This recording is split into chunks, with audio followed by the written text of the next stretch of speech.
मांगने की जरूरत ही नहीं पड़ेगी। क्या मांगना, मांगो। हमारे हृदय से भगवान भक्ति प्रवेश करे। देहाची तिजोरी भक्ति चाच ठेवा, उघड़दार देवा आता उघड़दार। इस देह की तिजोरी में ऐसा कपाट खुल जाए भगवान, इस देह की तिजोरी में भक्ति का बीज ऐसा स्फुटित हो जाए कि हमारा जीवन सार्थक हो जाए, देव प्रवेश करे।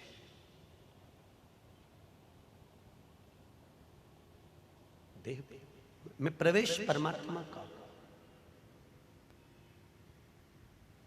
और जब परमात्मा प्रवेश कर जावे तो सुख का अनुभव होगा महाराज, बहुत अनुभव।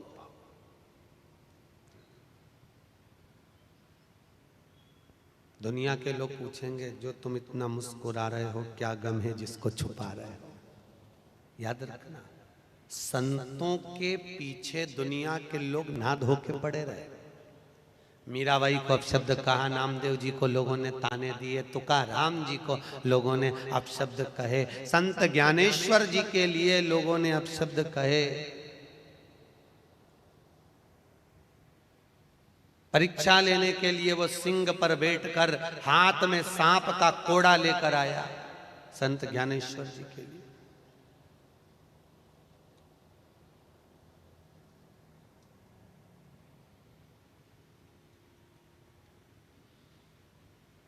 वो सिंह पर बैठकर आया था, वो दीवाल पर बैठकर चले गया।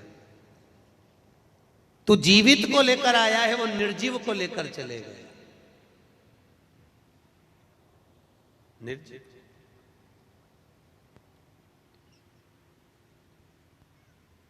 महाराज, एक बार श्री ऋषभ देव जी महाराज से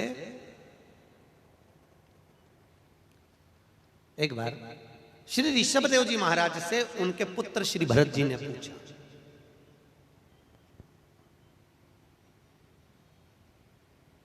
ऋषभ देव जी महाराज अहिंसा परमो धर्म को जानने वाले, कोई जीव ना मर जाए, कोई जीव की हत्या ना हो जाए। तो श्री भरत जी महाराज ने ऋषभ देव जी महाराज से एक प्रश्न किया, ऋषभ देव जी महाराज पिताश्री आप मुझे एक बात बताएंगे। पिताजी ने कहा बोल, क्या बात पूछना है। महाराज क्या मृत्यु लोक में जन्म लेने वाला व्यक्ति पाप से वंचित है, पाप से छूटा हुआ है। ऋषभ देव जी महाराज ने कहा भरत सुन, मृत्यु लोक में अगर मनुष्य का जन्म हुआ है तो उसके माथे पर पाप की गठरिया तो बंधी ही रहती है। 4 स्थान पर हर व्यक्ति से पाप होता है, ऋषभ देव जी महाराज कहते हैं।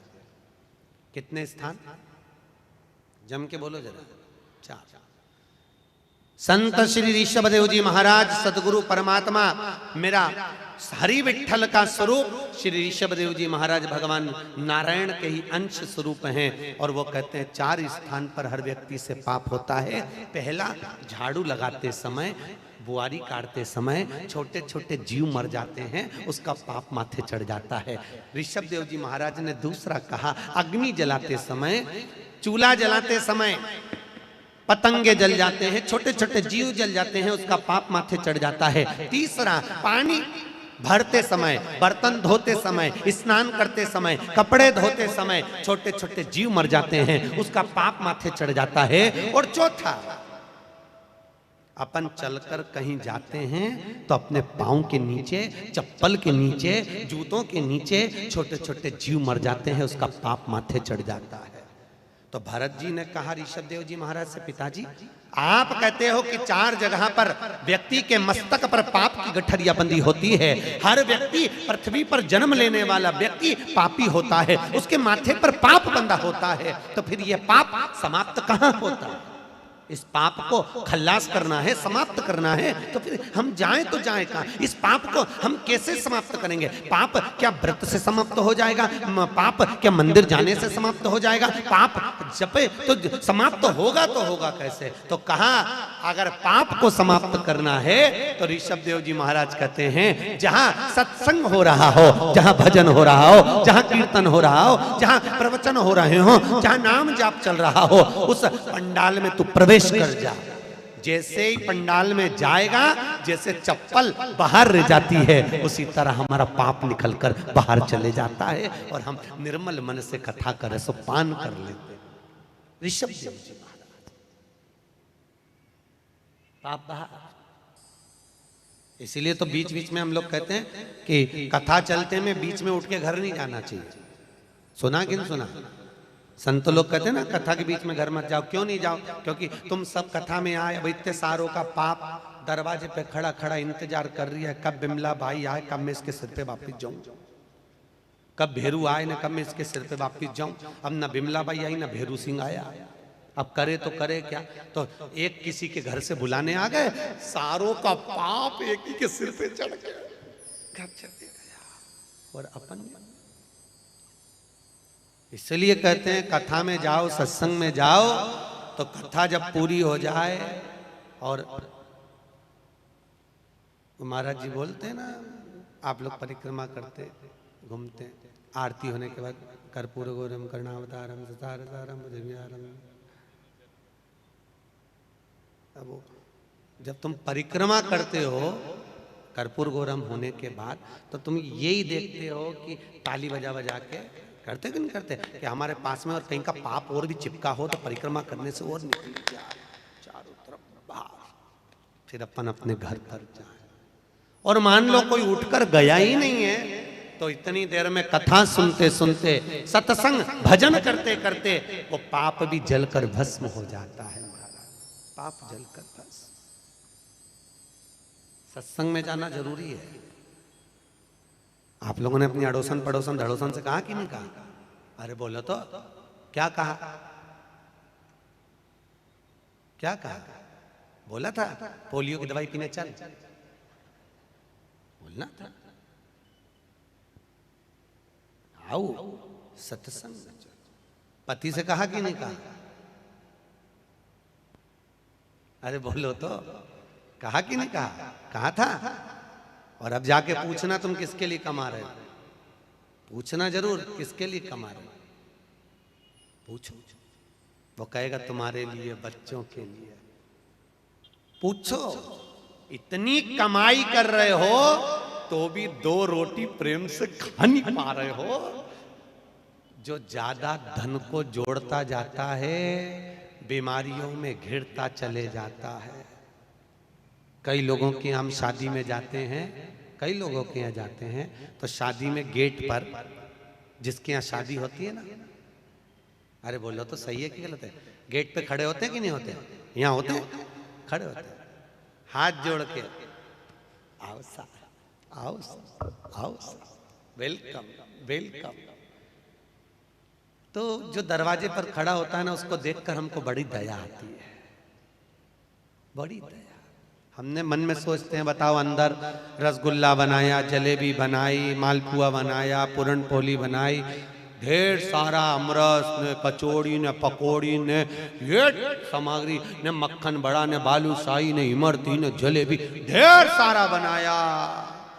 और जो दरवाजे पर खड़ा था उसको देखकर दया इसलिए आई क्योंकि ये कुछ भी नहीं खा सकता, बेचारे को शुगर और ब्लड प्रेशर है। लाखों रुपए खर्च करे छोरे की शादी में, बेटे की शादी में, सबको खिलाया और खुद आखिरी में 2 रोटी बिना घी की और शक्कर तो खा ही नहीं सकता, और 2 रोटी भी खा लिया है। उससे पहले एक संत आ रहा, तब 2 रोटी खा पा रहा, और उसके बाद भी कमाने में तत्पर। कथा में नहीं जा रहा, सत्संग में नहीं जा रहा है, शिव महापुराण की कथा अपनी करमाला में हो रही है, नहीं जाएगा, पर कमाने के लिए दिन भर दुकान पे बैठे रहेगा। भले 2 रोटी प्रेम से नहीं खा सकता, पर कमा। फिर वही वाली बात आ गई जी कल वाली, खूब जोड़ो आखिरी में। इससे तो तुम अच्छे खाओ पियो, कथा में भी जाओ, खूब डेंटिंग पेंटिंग कर कुरा के, अच्छी जोरदार साड़ी वाड़ी पहन के, चकाचक काहे की जिंदगी मस्त। कल मस्त कहाँ पता लगा?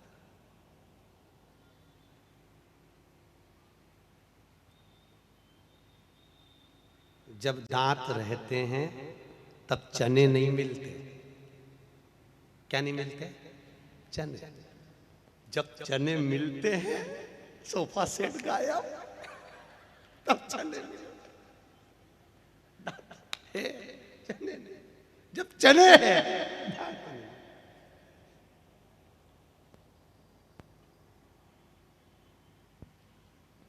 बुढ़ापे में पहनने की याद आएगी। मैंने बनवा के रखा था पेन। वो बुढ़ापे में लो पेन होगी भी तो लोग कहेंगे बताओ डोकरी के देखो जरा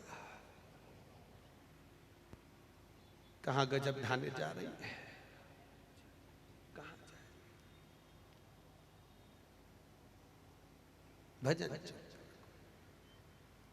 घर के लोग कहें कहाँ जा रही है, शिव महापुराण में कथा में क्या रोज रोज जा रही है? कह देना उधर की तृप्ति के लिए रोज भोजन जरूरी है, आत्मा की तृप्ति के लिए रोज शिव महापुराण जरूरी है। ये आत्म तृप्ति का विषय है। आत्मा छूटे मुख से भगवान का नाम ना छूटे। और हम कई बार लोगों से कहते हैं तीर्थ भी नहीं जा सकते तो मत जाओ, अपने घर में अगर बुजुर्ग माता पिता हैं उनकी सेवा कर लो, पूरे तीर्थों का फल मिल जाएगा साहब, पूरे तीर्थों का। मत जाओ। एक वो अपन भजन गाते हैं ना, इस कलयुग में तीर्थ का क्या काम है। अरे बोलो तो, इस कलयुग में तीर्थ का क्या काम है, कर लो घर में सेवा वही तो चारों है, चारों धाम है। जिसके घर में सास ससुर वही बद्रीनाथ है, कर लो उनकी सेवा वही तो चारों धाम है। जिनके घर में जेठ जेठानी वही द्वारिका नाथ है, कर लो उनकी सेवा वही तो चारों धाम है। जिनके घर में पति देव, अब क्यों हंसे, मैंने तो कुछ बोला ही नहीं। देखना भैया बिना बोले हंस रहे हो, नहीं तो मालूम पड़े रात को सोती सोती उठ के बैठ के हंसने लगे। पति अरे सो जाओ,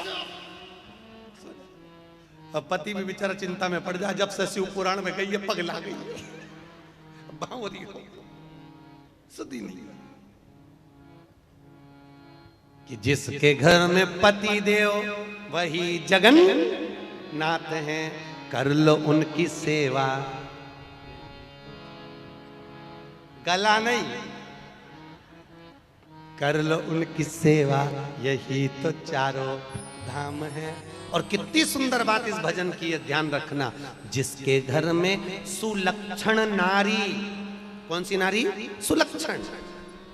जिनके घर में सुलक्षण नारी वही घर धाम है।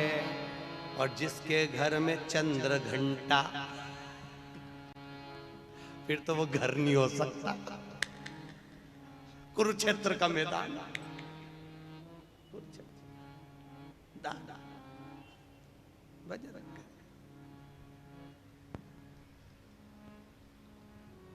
अब कथा कह रही है भूत वामन भूतेश्वर की कथा। नंदन वन में भगवान शिव घूम रहे पार्वती जी के साथ में, नंदन।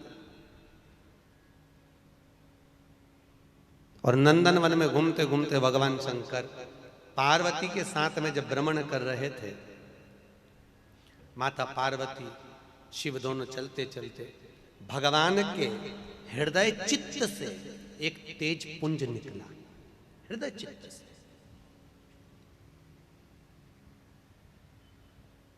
और उस तेज पुंज को उसी समय पर भगवान के हृदय चित्त से जो तेज पुंज निकला, माता पार्वती जब जल लेने के लिए शंकर भगवान के लिए गई तो भगवान के हृदय चित्त से जो तेज पुंज निकला, उस तेज पुंज को अग्नि देवता ने अपने हाथ में लिया। और अग्नि देवता उसको हाथ में लेकर गए। अग्नि देवता ने विचार करा, भगवान शंकर के हृदय चित्त से जो तेज निकला है, इसको ले जाकर कहां छोड़ूं? अग्नि देवता ने ले जाकर उस तेज पुंज को ले जाकर विचार करा, करूं तो करूं क्या, कहां दूं मैं। ले जाकर उस तेज पुंज को गंगा जी में विसर्जन कर दिया। कहां दिया? गंगा जी। अब गंगा जी में विसर्जन करा तो गंगा जी में विसर्जन करते से गंगा की 6 धारा थी। भगवान के हृदय चित्त का वो तेज पुंज 6 धारा में विभाजित हो गया। तो गंगा जी की गोद से 6 लड़कों ने जन्म ले लिया। कितने बच्चों ने जन्म लिया? भगवान के 13 बच्चों में से 6 बच्चे हो गए। कितने हो गए? 6।